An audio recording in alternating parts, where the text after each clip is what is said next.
प्रिय मित्रों, उत्थान ज्योतिष संस्थान में आप सभी का स्वागत है, अभिनंदन है। आज बात होगी शुक्र के राशि परिवर्तन के संदर्भ में।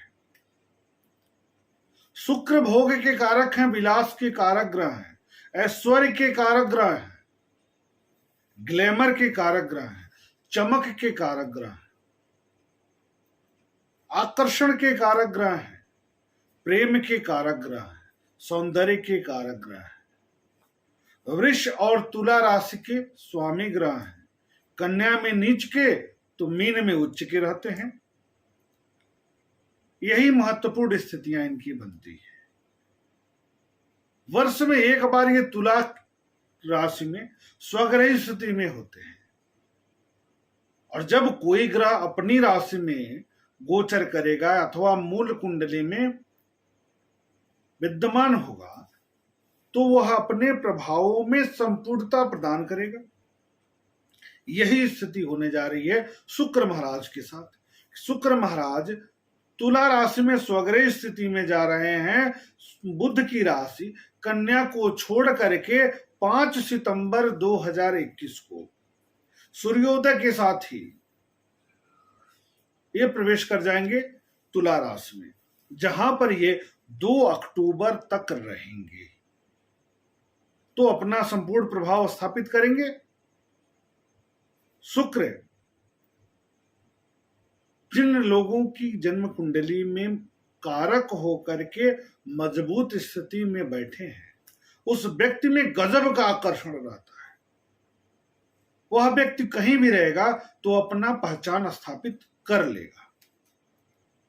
सुखों की कमी प्रायः नहीं होती है। हर प्रकार के सुख उसको सहज रूप से उपलब्ध हो जाते हैं। व्यक्ति के अंदर कुछ न कुछ गुण अवश्य होता है। ऐसी स्थिति में जब ये स्वग्रही स्थिति में गोचर करेंगे तो भारतीय दृष्टिकोण से किस प्रकार प्रभाव स्थापित करेंगे, मेष लग्न से लेकर के मीन लग्न पर्यंत किस प्रकार का प्रभाव स्थापित करेंगे, आज हम इसी की चर्चा करने वाले हैं। सबसे पहले जानिए कि हम लग्न के अनुसार इनके परिणाम को बताने वाले हैं। आप अपनी जन्म कुंडली में खोलिए, लग्न देखिएगा, जो लग्न होगा उसके अनुसार इस फल को समझने का प्रयास करिएगा, और जहां उपाय बताऊंगा वह लग्न के अनुसार रहेगा। तो भारत पर किस प्रकार का प्रभाव ये छोड़ने वाले हैं, पहले हम इसको जान लें। तो स्वतंत्र भारत की कुंडली है वृष लग्न और कर्क राशि की, और हम लग्न पर आधारित होकर बात करेंगे। तो लग्नेश हो जाते हैं शुक्र महाराज। लग्नेश होकर के छठे भाव में जाएंगे, रोग ऋण शत्रु के भाव में जाएंगे, तो क्या प्रभाव स्थापित करने वाले हैं। तो भारत के युवाओं की प्रतिभा में विकास होगा। युवाओं के प्रतिभा में उन्नति होगी। युवा अपना प्रतिभा दिखा पाएंगे और सफल होंगे। कला क्षेत्र के लिए समय अनुकूलप्रद है। व्यक्तिगत गुण वाले व्यक्तियों के लिए समय बहुत अच्छा है। व्यापार के नए स्रोत बन सकते हैं। नई तकनीकी का विकास दिख रहा है। राष्ट्र के अंदर विरोधी तत्व तनाव दे सकते हैं, तनाव का वातावरण उत्पन्न कर सकते हैं, लेकिन उनका जो प्रयास होगा वह असफल ही होगा।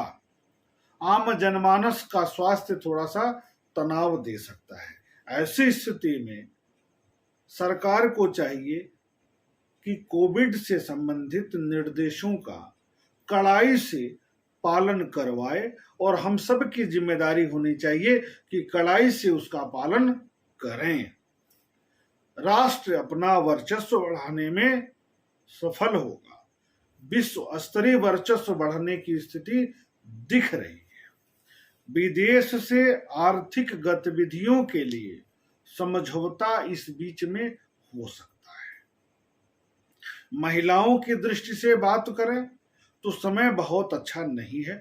अराजक तत्वों द्वारा कुछ बड़ी दुर्घटना को अंजाम दिया जा सकता है। यानी कुछ दुर्घटनाएं बढ़ती हुई दिख रही हैं महिलाओं के क्षेत्र से। अब मेष लग्न से मीन लग्न पर्यंत किस प्रकार का प्रभाव छोड़ेंगे इसकी बात करेंगे। तो मेष लग्न में धन के कारक होते हैं और सप्तम भाव के कारक होते हैं, जीवन साथी के कारक होते हैं। तो क्या करेंगे, धन संबंधित कार्यों में प्रगति कर देंगे, पारिवारिक कार्यों में वृद्धि कर देंगे, प्रसन्नता में वृद्धि कर देंगे। वाणी व्यवसाय के क्षेत्र से जो लोग जुड़े हैं, चाहे वो सेल्स मार्केट हो, टीचिंग फील्ड हो, वकालत का फील्ड हो, वहां पर बेहतरीन प्रदर्शन करेंगे आप, इसमें दो राय नहीं है। रोजगार को लेकर जो तनाव था आपका वह खत्म होता दिखेगा। जो आंतरिक रोग ऋण शत्रु आपको परेशान कर रहे थे वो खत्म होते दिखाई देंगे। पारिवारिक आनंद में वृद्धि का संयोग दिख रहा है। उपाय करेंगे कि वाणी पर आपको संयम बरतना है, वाणी की कटुता कम करनी है या नहीं कटु बोलना है, इसका ध्यान दीजिए। वृष लग्न की बात करेंगे। वृष लग्न में लग्नेश होकर के छठे भाव में जा रहे हैं, तो आय के साधनों में वृद्धि जहां करेंगे, व्यापार में विस्तार जहां करेंगे, बुद्धि का प्रयोग आप बहुत अच्छा कर पाएंगे। बुद्धिमत्ता के आधार पर आप कार्य सफल करने में जहां सफल होंगे। विद्या वृद्धि का संयोग दिख रहा है, डिग्री के लिए समय अनुकूल दिख रहा है। वहीं पर स्वास्थ्य की दृष्टि से समय थोड़ा सा प्रतिकूल हो सकता है। आंतरिक कष्ट जैसे एलर्जिकल समस्या, सर्दी की समस्या इस बीच में परेशान कर सकती है। आंतरिक या घनिष्ठ मित्रों द्वारा, आंतरिक या अति घनिष्ठ लोगों द्वारा तनाव दिया जा सकता है। सतर्क रहना होगा, आपको ध्यान पूर्वक कार्य करना होगा। माता दुर्गा की उपासना करिए, आराधना करिए। मिथुन लग्न की बात करेंगे। मिथुन लग्न में सुख के साधनों में विस्तार करने वाले हैं और उपभोग में भी वृद्धि करेंगे, लाभ में वृद्धि करेंगे, धन में वृद्धि करने वाले होंगे, व्यापारिक विस्तार का संयोग बनाएंगे, इसमें दो राय नहीं है। संतान को लेकर चिंता आपकी खत्म होने वाली है। पढ़ाई, डिग्री आदि के लिए समय अनुकूलप्रद है। भोग विलास के साधनों पर खर्च करेंगे, इसमें दो राय नहीं है। कला क्षेत्र, आध्यात्म क्षेत्र या ऐसे क्षेत्र में जो बौद्धिकता पर आधारित है, ऐसे क्षेत्र से जुड़े लोगों के लिए समय अनुकूलप्रद है, प्रगतिकारक है। अच्छी वृद्धि का संकेत दिख रहा है इस अवधि में।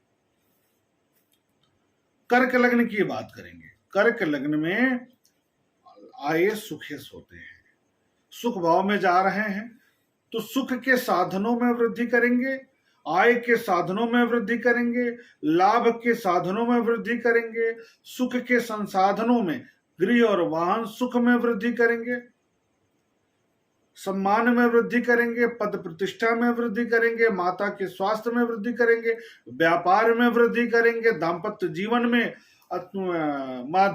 मधुरता लाएंगे, प्रेम संबंधों में सौहार्द लाएंगे। तो ऐसी स्थिति में जीवन के आनंद में वृद्धि करा देंगे, यानी संपूर्णता में वृद्धि होगी, शुभता में वृद्धि होती दिख रही है इस अवधि में। ध्यान ये रखना है कि खूब मिलेगा उसी के चक्कर में कर्महीन मत हो जाइएगा, क्योंकि कर्क लग्न में शुक्र महाराज चतुर्थेश होने के बावजूद भी कुछ बाधक भी होते हैं। तो आप सुख के साधनों पर इतना केंद्रित ना हो जाइएगा कि आपका कर्म क्षेत्र बाधित हो जाए, इसका ध्यान रखना है। सिंह लग्न की बात करेंगे। सिंह लग्न में पराक्रम और राज्य के कारक होकर के पराक्रम भाव में जा रहे हैं, तो सामाजिक पद प्रतिष्ठा, सम्मान, पराक्रम में, प्रमोशन में प्रगति करने वाली स्थिति दिख रही है। भाग्य का साथ आपको प्राप्त होगा। पॉलिटिक्स या सामाजिक क्षेत्र या जनता के क्षेत्र से जो लोग भी जुड़कर कार्य कर रहे हैं, चाहे वो एनजीओ के माध्यम से कर रहे हों या किसी भी माध्यम से जन सेवा का कार्य अगर कर रहे हैं, तो यह समय आपके लिए अनुकूल प्रद साबित होगा। भाई बहनों मित्रों का सहयोग सानिध्य आपको प्राप्त होता दिख रहा है। परिश्रम का लाभ आपको बढ़िया प्राप्त होगा। नौकरी रोजगार के लिए कोशिश करने वाले जो लोग हैं उनके लिए शुभ समाचार प्राप्त हो सकता है। आंतरिक डर का वातावरण भी आपको बनता दिख रहा है। आपके साथ छोटी छोटी बात पर आप डर सकते हैं, तनाव ले सकते हैं। आप भी मां भगवती की आराधना करिए, पूजा करिए, अनुष्ठान करिए। कन्या लग्न की बात करेंगे। कन्या लग्न में तो परम राजयोग कारक होते हैं, बहुत श्रेष्ठ फल प्रदान करते हैं और धन भाव में, वाणी भाव में, कुटुंब के भाव में जा रहे हैं तो वो धनागम होगा। अचानक धन लाभ की स्थिति बन सकती है। परिवार में खुशियां बढ़ेंगी, टेंशन समाप्त होगा, वाणी से लाभ प्राप्त होगा, भाग्य का साथ प्राप्त होगा, जीवन साथी का सहयोग सानिध्य प्राप्त होगा, प्रेम संबंधों में मधुरता बढ़ेगी, रोजगार व्यापार के विस्तार की संभावना दिख रही है। कलाकार हैं आप, व्यक्तिगत गुण वाले व्यक्ति हैं तो आपके प्रतिभा में निखार होता दिख रहा है। पेशाब संबंधित इन्फेक्शन, किडनी, यूरिन मतलब इनर प्रॉब्लम किसी भी तरीके का अगर पहले से है या पहले रहा है, ठीक हो गया है तो फिर दोबारा उभर सकता है, इसका आपको ध्यान देना पड़ेगा। विशेष तौर पर तुला लग्न की बात करेंगे। तुला लग्न में लग्न और अष्टम के कारक होकर के लग्न भाव में जाएंगे। लग्नेश होने के कारण अष्टमेश का दोष नहीं लगेगा। पंच महापुरुष योग का निर्माण होगा। जीवन के आनंद में वृद्धि होगी क्योंकि स्वास्थ्य में वृद्धि, मनोबल में वृद्धि, वर्चस्व में वृद्धि, ग्लैमर में वृद्धि, व्यक्तित्व में वृद्धि यानी संपूर्णता में वृद्धि होती दिख रही है। जीवन साथी का सहयोग सानिध्य तो प्राप्त होगा ही। प्रेम संबंधों में मधुरता बढ़ेगी। विवाह आदि के लिए यदि आप प्रयासरत है तो सफल होते दिख रहे हैं। खान पान का विशेष ध्यान देना है क्योंकि पेट की समस्या भी हो सकती है। वृश्चिक लग्न वालों की बात करेंगे तो भोग के कारक भोग के भाव में सप्तमेश और व्ययेश होकर के व्यय भाव में यानी भोग के भाव में जा रहे हैं तो भोग विलासिता में वृद्धि, भोग विलासिता पर खर्च का संयोग, आय और लाभ में वृद्धि, व्यापार में विस्तार, अचानक बड़ी यात्रा की संभावना जो लाभदायक हो सकता है। आंतरिक रोग, आंतरिक शत्रु तनाव दे सकते हैं, इस बीच में सतर्क रहना है। जीवन साथी का सहयोग सानिध्य प्राप्त होगा, लाभ प्राप्त होगा। नए साझेदारी की स्थिति बन सकती है, रोजगार के रूप में, व्यापार के रूप में या अन्य किसी भी रूप में नई साझेदारी संपर्क स्थापित हो सकते हैं। प्रेम संबंधों में विस्तार, नए प्रेम संबंध बनने की संभावना भी दिख रही है। उत्साह में वृद्धि की संभावनाएं भी बहुत अच्छी हैं। अब बात करेंगे धनु लग्न की तो धनु लग्न में रोग और लाभ के कारक होते हैं, लाभ भाव में जा रहे हैं।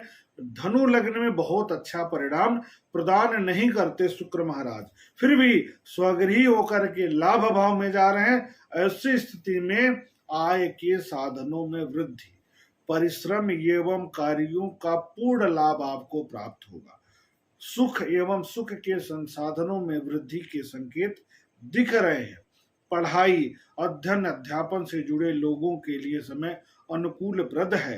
कार्यस्थल पर कार्य क्षमता बढ़ेगी, लक्ष्य की प्राप्ति बहुत अच्छी होगी। रोग ऋण शत्रु कमजोर पड़ेंगे यानी विजय की स्थिति दिख रही है, आपकी प्रगति दिख रही है, प्रतियोगिता के क्षेत्र से सफलता मिलने की संभावना दिख रही है, इसमें दो राय नहीं है। परंतु अचानक होने वाली समस्या परेशान करेगी, इसका भी आपको ध्यान देना पड़ेगा। मकर लग्न वालों की बात करेंगे। मकर लग्न में पंचम और राज्य के कारक हो जाते हैं, राज्य भाव में जा रहे हैं, परम राजयोग कारक हो जाते हैं मकर लग्न में भी।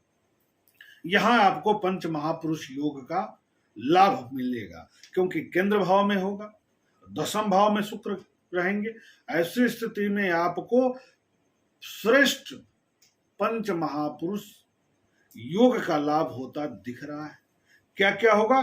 कार्यों में प्रगति, परिश्रम में प्रगति, परिश्रम का लाभ, संपत्ति का लाभ, संतान पक्ष से लाभ, संतान पक्ष को लाभ, पढ़ाई, डिग्री, अध्ययन, अध्यापन के क्षेत्र से जो लोग जुड़े हैं उनके लिए समय अनुकूलप्रद है, लाभदायक है।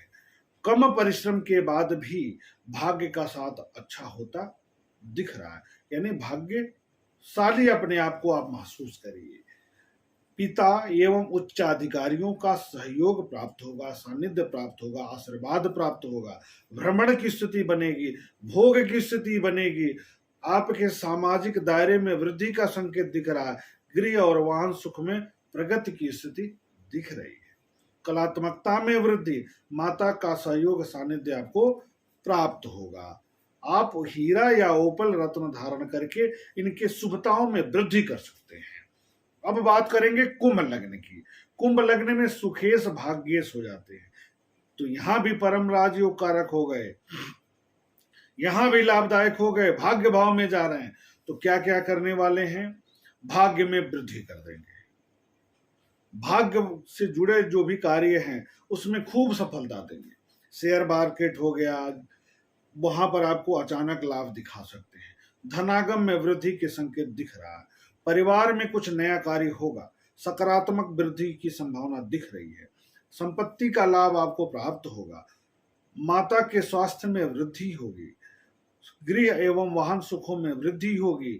जीवन साथी के सुख सानिध्य में, सहयोग में वृद्धि होगी।